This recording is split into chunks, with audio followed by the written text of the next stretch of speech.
The night Caleb Morgan pulled his boss out of trouble, rain was slicing the streets of downtown Milwaukee like broken glass, and the city felt cruel in a way only exhausted people understand. He had just finished a double shift, his hands still smelling of disinfectant and printer ink, his phone buzzing with a missed call from the daycare reminding him that late fees were stacking up again. Caleb was a single dad doing everything right and still falling behind, and that night he was too tired to believe things would ever get better. Then he saw her. His boss, Victoria Hale, the polished executive everyone feared and admired, was stumbling near her car, keys dropped in a gutter, mascara streaked by tears she probably thought no one would ever see. In that moment, fate placed a broken man and a broken woman on the same wet sidewalk, and nothing about their lives would be the same again.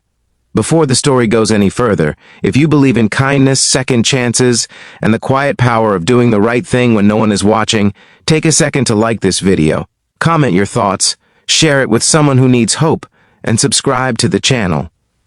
Stories like this exist because people still care.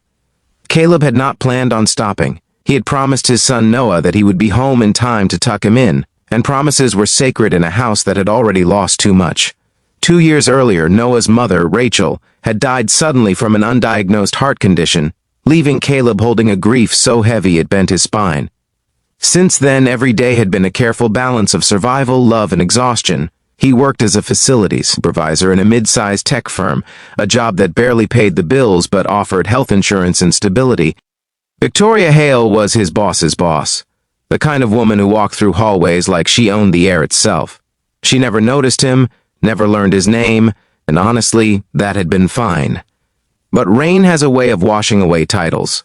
Caleb saw the police cruiser slowly turning the corner, its headlights cutting through the storm, and he knew what would happen if Victoria tried to drive. He knew the headlines, the mugshot, the career-ending scandal. He also knew the quiet shame that would follow her for the rest of her life. Without thinking about consequences, Caleb stepped forward, helped her gather her keys, and guided her away from the car.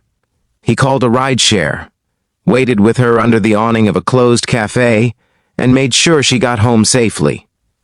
He never touched her inappropriately, never asked for thanks, never recorded anything.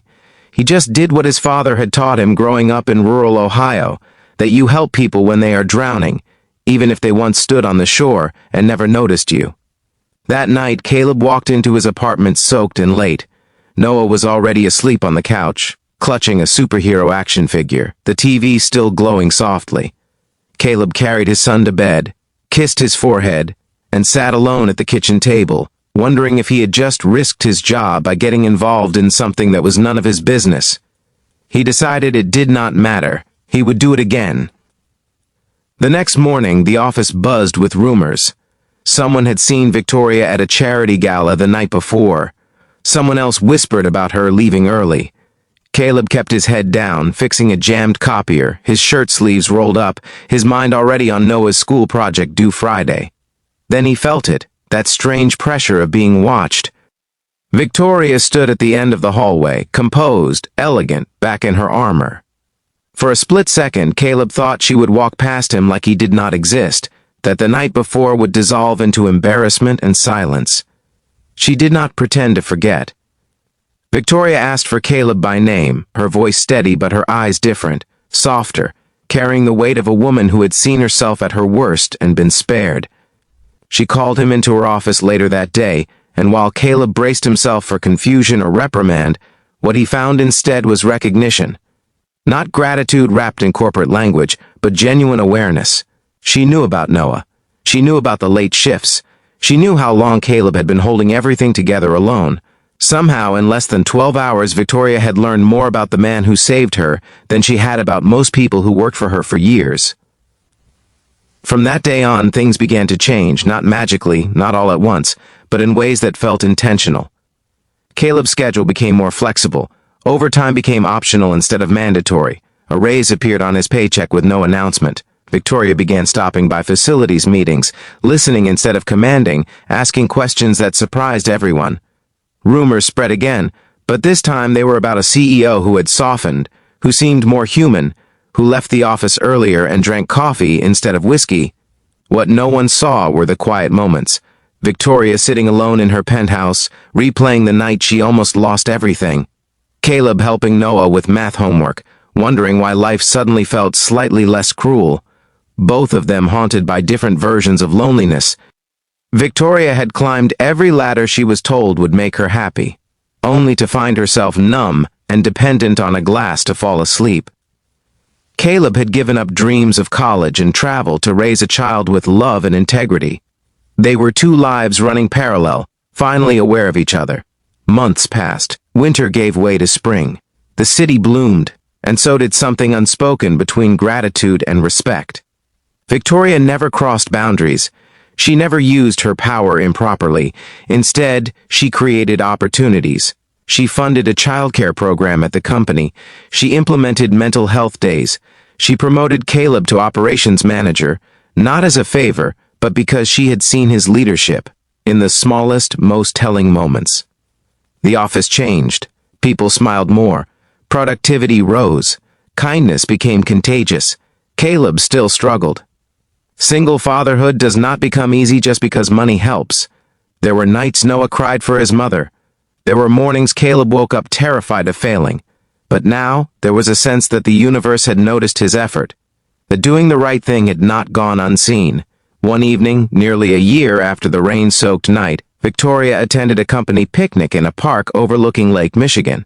She watched Caleb chase Noah across the grass, laughter cutting through the air, and something in her chest broke open. She realized that being saved was not about avoiding consequences. It was about being reminded of who you could still become. Caleb had not just saved her from trouble, he had saved her from herself. If this story is already stirring something inside you, take a moment right now to comment below with the words, "Kindness matters."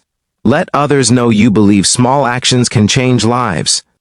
Life does not always reward goodness immediately, but sometimes it plants seeds that grow when you least expect it. Victoria eventually shared her story publicly, speaking about addiction, vulnerability, and the janitor, as she mistakenly called him once, who reminded her that dignity exists at every level of life. Caleb never corrected her. He never needed credit. He only needed to know that Noah would grow up in a world where kindness was still powerful. Near the end of the school year, Noah stood on a small stage, holding a certificate for a writing contest. His essay was about heroes, not the kind that fly or fight, but the kind that help someone home in the rain. Caleb cried quietly in the back row. Victoria clapped until her hands hurt. Two lives, forever changed by one moment of courage. And if this story touched your heart, if it reminded you that compassion still has a place in this world, please like, share, and engage with this video. Your support helps keep stories like this alive, and it tells others they are not alone. Sometimes the next day comes, and the world pretends nothing happened. And sometimes the next day comes, and someone chooses to remember.